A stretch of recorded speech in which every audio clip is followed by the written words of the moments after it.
नमस्कार दोस्तों, कैसे हो आप लोग। आपका इस चैनल में बहुत बहुत स्वागत है। दोस्तों, आज इस धमाकेदार वीडियो में मैं बात करूंगा क्या इस टाइम पर जबकि 2021 स्टार्ट हुआ है, एमबीए करना फायदेमंद है या नुकसानदायक। क्या इस समय भी एक एमबीए की वैल्यू है? अगर है तो कैसे है और नहीं है तो कैसे है, इस वीडियो में ये बताने की कोशिश करूंगा कि इस समय आपको मतलब 2021 या आने वाले दिनों में एमबीए करना चाहिए या नहीं करना चाहिए। तो दोस्तों, अगर आपने इस चैनल पर पहली बार आए हैं तो इस तरह की और भी लेटेस्ट वीडियो देखने के लिए आपसे रिक्वेस्ट है कि नीचे रेड कलर में सब्सक्राइब लिखा हुआ है, वहां पर अंगूठे दबा दीजिए और एक घंटी दिखाई देगी, उसको भी दबा दीजिएगा ताकि मेरी जितनी भी लेटेस्ट वीडियो हैं वो आपको मिल पाए देखने को सबसे पहले। चलिए दोस्तों, वीडियो स्टार्ट करते हैं। दोस्तों, काफी सारे लोगों के मन में ख्याल आता है कि इस समय एमबीए करना चाहिए या नहीं करना चाहिए। इसमें से 50% वो लोग होते हैं जो अपने आसपास काफी सारे एमबीए स्टूडेंट को देख चुके होते हैं। वो ये देख चुके होते हैं कि उसमें से काफी सारे एमबीए स्टूडेंट आजकल बेरोजगार हैं या पहले भी बेरोजगार थे या वो कोई ढंग का काम नहीं कर पाए एमबीए करने के बाद। उसी में से कुछ लोग ये भी देखते हैं कि कुछ उसमें से जो एमबीए स्टूडेंट थे वो आज एक अच्छा पैकेज पा रहे हैं, बहुत मोटी सैलरी है और एक अच्छी लाइफस्टाइल भी जी रहे हैं। लेकिन आधे जो लोग हैं वो पहली बार एमबीए वालों से नहीं मिले हैं और उनके मन में हमेशा इच्छा होती है कि एमबीए करना चाहिए या नहीं करना चाहिए। ये सारे लोग, जितने भी लोग हैं, सभी की यही इच्छा जानने की होती है क्या आज के समय में जबकि छोटे छोटे कोर्स चल रहे हैं, डिजिटल इंडिया हो गया है और एमबीए की जितनी भी सारी चीज़ें हैं वो हम यूट्यूब पर वीडियो के रूप में देख लेते हैं, किताबों के रूप में फ्री में पढ़ लेते हैं, क्या इस समय एमबीए करना अच्छा है कैरियर के लिहाज से? तो अगर आप ये वीडियो पूरा देखेंगे तो आपको सारा जो डिटेल है वो क्लियर हो जाएगा और मैं लास्ट में आपको बताऊंगा कि आपको करना चाहिए या नहीं करना चाहिए, क्या फायदा हो सकता है। अब मैं आपको स्टेप बाय स्टेप बताता हूं इससे क्या फायदा है। तो दोस्तों, मैं आज से यही कहूंगा कि आज के टाइम में एमबीए आपको जरूर करना चाहिए। अगर आपकी कैपेबिलिटी है और करने लायक हैं आप, तो आपको जरूर करना चाहिए। क्यों? इसके पीछे रीजन ये है, तो आपने देखा होगा जितने भी रिक्रूटर्स हैं, जो अच्छी जॉब होती है उसमें वो जरूर पूछते हैं कि आपने एमबीए किया है या नहीं किया। या जितनी भी बहुत अच्छी कैटेगरी की जॉब आती हैं, अच्छी कैटेगरी की मतलब अब बहुत हाई फाई नहीं, एकदम अगर मिडिल लेवल से भी अगर आप चढ़ते हैं तो आपको जितनी भी रिक्रूटमेंट की आपको जेडी मिलती होगी, जॉब डिस्क्रिप्शन मिलता होगा या जो भी ईमेल आपको मिलती होगी, उसमें नीचे आपको लिखा हुआ होता होगा एमबीए रिक्वायरमेंट या एमबीए प्रेफरेंस। तो इस समय क्या है, देखो, एमबीए करने वाले काफी सारे लोग भले हो चुके हैं, लेकिन आज के टाइम में जितने भी एचआर हैं, रिक्रूटर्स हैं जो आपको कॉल करते हैं जॉब के लिए, उसमें से 99% लोग एमबीए कर चुके हैं। और अगर सबने पूरा एमबीए नहीं करा है तो उसमें से काफी लोगों ने एमबीए का जो पोस्ट डिप्लोमा प्रोग्राम होता है वो कर रखा है। अब देखो, जो अब उस कंपनी में काफी सारे एमबीए लोग हैं, तो अगर वो विदाउट एमबीए किसी को लेते भी हैं तो उसके आगे जो बढ़ने के ग्रोथ के चांस हो जाएंगे वो बहुत कम हो जाएंगे। अब मैं ये नहीं कहता कि आपने अगर एमबीए नहीं किया है तो आप आगे नहीं बढ़ेंगे, ठीक है, ये बिल्कुल गलत होगा अगर मैं ऐसा कहता हूं तो। लेकिन आप ये देखिए कि विदाउट एमबीए आज के टाइम में बढ़ने वाले कितने लोग हैं? बहुत कम लोग बढ़ते हैं। लेकिन अगर आपने ये एजुकेशन की है तो आपके जो बढ़ने के चांसेस होते हैं वो कई गुना ज्यादा हो जाते हैं, वो चांसेस जो हैं कई गुना ज्यादा हो जाते हैं। अब काफी सारी कंपनियां बहुत ही डाइवर्सिफाइड हो गई हैं। अब वो एक सेक्टर के बारे में नहीं सोचती, वो मल्टीपल सेक्टर के बारे में सोचती हैं। तो वो हमेशा चाहती हैं कि उनकी जो नीचे वाली लाइन है, सबसे नीचे वाली लाइन के ऊपर जो लोग हैं, पहली लाइन के ऊपर जो लोग हैं वो एक मैनेजरियल डिग्री वाले हों, यानी कि उनके पास पोस्ट ग्रेजुएट डिप्लोमा प्रोग्राम होना चाहिए मैनेजमेंट में, या एक एमबीए डिग्री होनी चाहिए। वो यही प्रीफर करते हैं, क्योंकि आज के टाइम में जब ये चीजें अवेलेबल हैं तो वो इससे कम डिग्री वालों को क्यों प्रेफरेंस देंगे। तो आजकल बहुत सारी जो अच्छी जॉब हैं, जो सेकंड लेवल की जॉब है, सेकंड लाइन की जॉब है, मैनेजर की जॉब है, उसमें आपको आजकल दिख जाएगा कि एमबीए रिक्वायर्ड। ये आज के टाइम में है, आगे आने वाले दिनों में ये चीजें और भी ज्यादा फैलेंगी।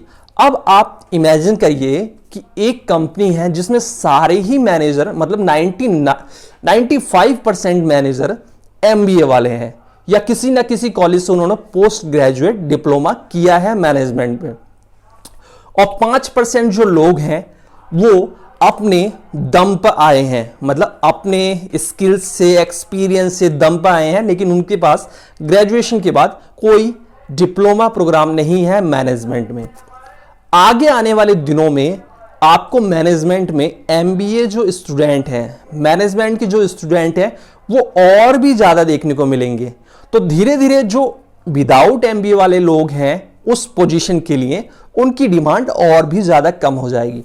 ठीक है, बहुत सारी कंपनियां, अब आप ये सोच रहे हैं कि आपको जो जॉब आती है, बहुत सारी जॉब में एमबीए और ग्रेजुएशन को एक साथ ही मानते हैं, मतलब एमबीए या ग्रेजुएशन कोई भी हो। लेकिन जब एक एमबीए स्टूडेंट उस इंटरव्यू में पहुंचेगा जिसमें एक ग्रेजुएशन वाला कैंडिडेट पहुंच रहा है, और अगर दोनों की एज सेम होगी, ज्यादा डिफरेंस नहीं होगा, 2-4 सालों का डिफरेंस होगा, तो कंपनी हमेशा जो प्रीफर करती है वो एमबीए स्टूडेंट को करेगी, क्योंकि ज्यादा एज का डिफरेंस नहीं है, उसके पास एक डिग्री भी है, और अब जाहिर सी बात है अगर उसने डिग्री वो ली है तो वो उसके काबिल है और उसने उस तरह की पढ़ाई की है, ठीक है, उस तरह की चीजें की है। तो कंपनी अगर किसी को पैसे दे रही है तो उस चीज को पहले प्रेफरेंस करेगी।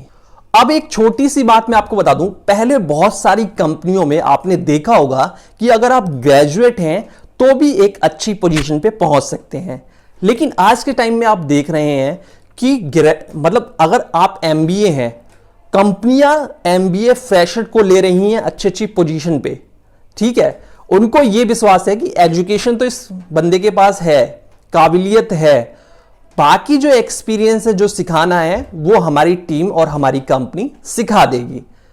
तो आपने देखा होगा एक ग्रेजुएट को उस पोजीशन पर नहीं लिया जाता है, लेकिन एमबीए को जरूर लिया जाता है। अब बहुत सारे लोग कहेंगे कि उनके आसपास इतने सारे लोग मिलते हैं जो एमबीए किए हुए हैं और वो लाइफ में आगे नहीं बढ़े, या उन्हें अच्छी जॉब नहीं मिली, या जॉब ही नहीं है उनके पास। अब मैं आपसे ये कहना चाहूंगा कि जो कंपटीशन है वो बहुत पहले से, पुराने जमाने से आ रहा है और आगे भी बढ़ता रहेगा। अब अगर कहीं कोई रिक्वायरमेंट है, ठीक है, मान लीजिए आपने एमबीए नहीं किया, अब क्या होगा, 50% जो जॉब आ रही है आजकल के जमाने में वो एमबीए वाली आ रही हैं, तो यानी आपको 50% जॉब में अप्लाई करने का मौका भी नहीं, यानी उस 50% जॉब में आपको अप्लाई करने का मौका भी नहीं मिलेगा। अब आप जो 50% जॉब बची हुई है आप उसमें अप्लाई करेंगे, उसी कैटेगरी में एमबीए वाले भी अप्लाई करेंगे, ठीक है। अगर दोनों की एज ग्रुप सेम हुई, इंटरव्यू में बैठे, तो किसको प्रेफरेंस मिलेगी? सेम एज हुई, सेम ग्रुप हुआ, तो उसके पास एक्सपीरियंस भी आपके बराबर है, लेकिन उसके पास एजुकेशन आपसे अच्छी है, कंपनी उसे लेना प्रेफरेंस करेगी, ठीक है। और आपने अगल बगल कितने भी लोगों को कहते हुए सुना होगा, लेकिन मैं आपको बताता हूं, ये जो अगल बगल के लोग जो कहते हैं वो कहीं वो उस लायक जॉब, मतलब उस कैटेगरी की जॉब नहीं कर रहे। आपको उनसे बात करनी चाहिए जो इस कैटेगरी की जॉब कर रहे हैं, यानी एमबीए स्टूडेंट जो ऑलरेडी जॉब में हैं या जॉब में आगे बढ़ चुके हैं, उस तरह से। अब देखिए इंडिया में क्या है कि मतलब पॉपुलेशन भी ज्यादा है और युवा पीढ़ी जो है, आपको पता ही होगा कि बहुत ज्यादा है यहां पर, और सभी लोग काम कर रहे हैं, मतलब सभी लोग डिग्री ले रहे हैं। अब अगर साल में 1 लाख लोग डिग्री ले रहे हैं, वैकेंसी है 10,000, तो कंपटीशन तो होना ही है और वहां पर काफी लोग बेरोजगार भी होने हैं। अब अगर आप ये सोच के एमबीए नहीं करेंगे तो आप कंपटीशन में मतलब उनके बीच में जो कंपटीशन है उसमें तो आप मतलब कंपटीशन से पहले ही बाहर हो जाएंगे। तो बहुत सारी अच्छी जो जॉब हैं उनके लिए एमबीए प्रिफरेंस कर दिया गया है और वहां पर आप अप्लाई ही नहीं कर सकते। लोग कुछ भी कहें, लेकिन एक ऐसा टाइम देखो, एजुकेशन आप बार बार नहीं कर सकते। एक्सपीरियंस आप अपनी लाइफ में बुढ़ापे तक ले सकते हैं, लेकिन एजुकेशन आप बार बार नहीं कर सकते। एजुकेशन वन टाइम होती है। अगर आपने एजुकेशन कर ली और आप फिर एक्सपीरियंस लेते जाते हैं तो आपको उस एजुकेशन का आगे चल के फायदा मिलेगा। पहली कंपनी में नहीं मिलेगा, दूसरी में मिलेगा, तीसरी में मिलेगा, चौथी में मिलेगा, पांचवी में मिलेगा, लेकिन आपको मिलेगा। अब मैं अपना एक छोटा सा उदाहरण बताता हूं कि मुझे शुरुआत की 3-4 कंपनियों में एमबीए का कोई बेनिफिट नहीं मिला। ठीक है, अगर मैं एमबीए नहीं भी होता तो भी वो पोजीशन मुझे मिलती, तो भी मैं वहां काम कर रहा होता। लेकिन सडनली जब 2-3 कंपनियों के बाद मेरा जो एक्सपीरियंस ज्यादा हुआ तो मुझे एमबीए के बेस पे प्रेफरेंस मिलने लगी और मैं बहुत ही कम छोटी उम्र में रीजनल सेल्स मैनेजर बन गया। मैं एएसएम भी बहुत छोटी उम्र में, मतलब ऐसा नहीं है कि मैं अकेला ही बना, मेरे साथ करे हुए काफी सारे स्टूडेंट एमबीए के, चाहे वो किसी भी कॉलेज से करा हो, मुझे जो मार्केट में मिले, उनकी जो ग्रोथ है, जो उनकी तरक्की है, वो जल्दी हुई। उस समय भले वो सेल्स ऑफिसर थे, एसआर थे, अपनी जिंदगी से जूझ रहे थे, उस टाइम पे उनसे कोई बात करता तो उनकी हंसी ही उड़ाता कि एमबीए करने के बाद एसआर का काम कर रहा है, सेल्स एग्जीक्यूटिव का काम कर रहा है, ऑफ रोल काम कर रहा है। लेकिन आज जब मैं उनकी प्रोफाइल चेक करता हूं तो वो अपनी जिंदगी में ग्रोथ कर चुके हैं उनसे ज्यादा, जिनके पास कोई डिग्री नहीं थी, जिनके पास कोई डिग्री नहीं थी या एक सिंपल ग्रेजुएशन था, आज भी वो लोग उनसे पीछे हैं सैलरी में और पोजीशन में। तो मैं आपको बता रहा हूं, एजुकेशन ऐसा नहीं है, आप कितना भी, मतलब ये वीडियो अगर कोई 2025 2030 में भी देखेगा तो आने वाले दिनों में भी एजुकेशन आपको करनी ही है। कंपटीशन भले बढ़ जाए, देखो कंपटीशन बढ़ेगा तो आपके पास एक्स्ट्रा स्किल्स होनी चाहिए, आपके पास एक्स्ट्रा एजुकेशन होनी चाहिए। अगर आप सोचेंगे कि अपने आसपास के लोगों को देख के कि उनके पास ये था, उनको तो कुछ नहीं मिला तो मैं भी नहीं करूं, तो सोचो कि आप उस कंपटीशन से पहले ही बाहर हैं, आप वहां तक जा ही नहीं सकते। ठीक है, सबको पता है कि लाख बच्चे हर साल पास होते हैं, मान लो एक एग्जाम्पल में एमबीए से, और एमबीए की वैकेंसी आती है 1000, तो बाकी के जो लोग हैं वो क्या करेंगे दोस्तों? वो अलग अलग कैटेगरी में जिनके पास कम डिग्री है, ग्रेजुएट हैं, उनकी जॉबें वो हथियाएंगे। ठीक है, आप बुरा मत मानिए, उनकी जॉबें वो हथियाएंगे दूसरे सेक्टर में घुस के। जैसा कि आपने देखा होगा कि सरकारी जो नौकरी निकलती है उसमें कितने एमबीए बीटेक वाले भरते हैं, तो अब सोचो कि उन्होंने अच्छी कितनी पढ़ाई की है, इसीलिए वो उन परीक्षाओं को क्रैक भी जल्दी कर लेते हैं। तो अगर नौकरियां कम होंगी और डिग्री जिसके पास ज्यादा रहेगी, ज्यादा एजुकेशन अच्छी रहेगी, तो वो ज्यादा नौकरियों को हथिया पाएगा किसी भी सेक्टर में जाके। और एमबीए इसलिए भी अच्छा है कि बहुत सारे जो प्रोफेशनल लोग होते हैं डिफरेंट इंडस्ट्री के, चाहे बीटेक इंडस्ट्री के हों, चाहे एमबीबीएस हो, डॉक्टर हो, चाहे कोई भी हो, प्राइवेट सेक्टर में एक मैनेजरियल पोजीशन के लिए एमबीए जरूर करते हैं। चाहे 1 ईयर्स प्रोग्राम करते हैं मैनेजरियल, चाहे 2 ईयर्स करते हैं, चाहे वो 2 ईयर्स एमबीए करते हैं। अगर मैनेजरियल पोजीशन को अच्छी तरह से पाना है, जल्दी पाना है तो। अब मैं आपको एक बहुत ही वैलिड पॉइंट बता दूं, लोग अधिकतर ऐसे कॉलेजों से एमबीए करते हैं, ठीक है, एमबीए प्रोग्राम क्या है, मैं आपको एक एमबीए प्रोग्राम बताऊं। एमबीए प्रोग्राम क्या है? MBA programme communication skills, speaking skills, personality development और एक अच्छे विचारों का एक मतलब 2 साल में आपका माइंड कितना डेवलप होता है, कितना अच्छा विचार आता है, कितने अच्छे बिजनेस आइडिया आते हैं। अब अगर आप एक छोटे कॉलेज में पढ़ेंगे, ठीक है, सस्ते कॉलेज में पढ़ेंगे, तो आपके विचार कैसे डेवलप होंगे? वहां तो केवल यही फोकस किया जाता है कि ये सिलेबस हो गया, चैप्टर 1 हो गया, 2 हो गया, खत्म हो गया, आपको पास होना है। वहां अधिकतर लोगों की मेंटेलिटी पास होने की होती है, डिग्री लेने की होती है। लेकिन जो अच्छे कॉलेज होते हैं उनकी फीस महंगी होती है। वहां पर क्या सिखाया जाता है? वहां पर इंडस्ट्रियल ट्रेनिंग में बार बार भेजा जाता है कॉलेज की तरफ से, और वहां पर जितने भी लोग पढ़ने आते हैं वो अच्छे अच्छे घरों से होते हैं, अच्छे अच्छे बिजनेस फैमिली से होते हैं। तो उनके बीच में रह के अगर आप अच्छे घर से नहीं है लेकिन एक अच्छे कॉलेज में है, तो आपका जो माइंड है वो ज्यादा डेवलप होगा, आपको ज्यादा नॉलेज मिलेगी। यही खेल है एमबीए का। इसीलिए जो टॉप कॉलेज के एमबीए स्टूडेंट होते हैं उनका प्लेसमेंट बहुत जल्दी और अच्छे जगह पे होता है। जो मिडिल कॉलेज है उनका प्लेसमेंट भी अच्छी जगह पे होता है या वो मेहनत करके आगे बढ़ जाते हैं। लेकिन जो छोटे कॉलेजों से पढ़ के निकलते हैं वो केवल किताबी ज्ञान लेके निकलते हैं। इसीलिए उसमें से अधिकतर लोग फेल हो जाते हैं या बहुत दिनों तक मेहनत करते हुए भी आगे नहीं बढ़ते हैं। तो कॉलेज जो चूज करना है, थोड़ा पैसा लग जाए, कॉलेज अच्छा चूज करना है। अगर आपको पैसे नहीं खर्च करने हैं तो आपको कंपटीशन देकर एक अच्छा कॉलेज लेना है जहां पर कम फीस हो और उसकी रेपुटेशन भी बहुत ज्यादा हो, तो आप ग्रो करेंगे। तो इस वीडियो में मैं यही बताना चाहता हूं, एजुकेशन कभी भी बेकार नहीं जाती।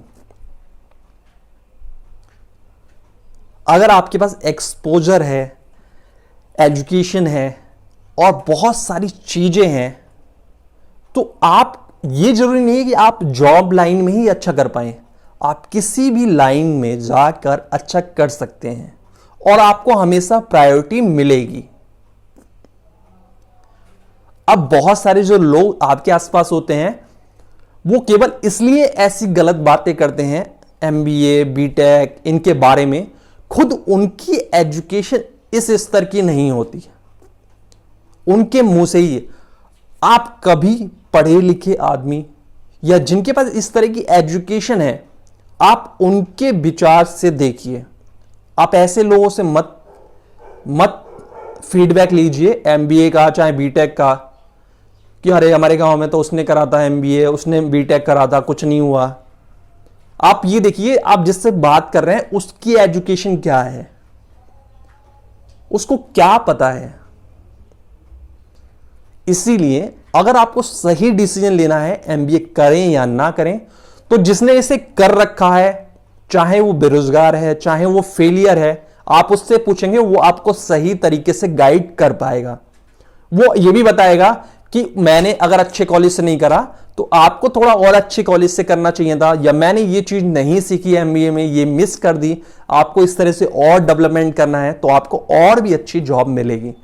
इस वीडियो में दोस्तों बस इतना ही। मेरे हिसाब से एजुकेशन हमेशा करना चाहिए।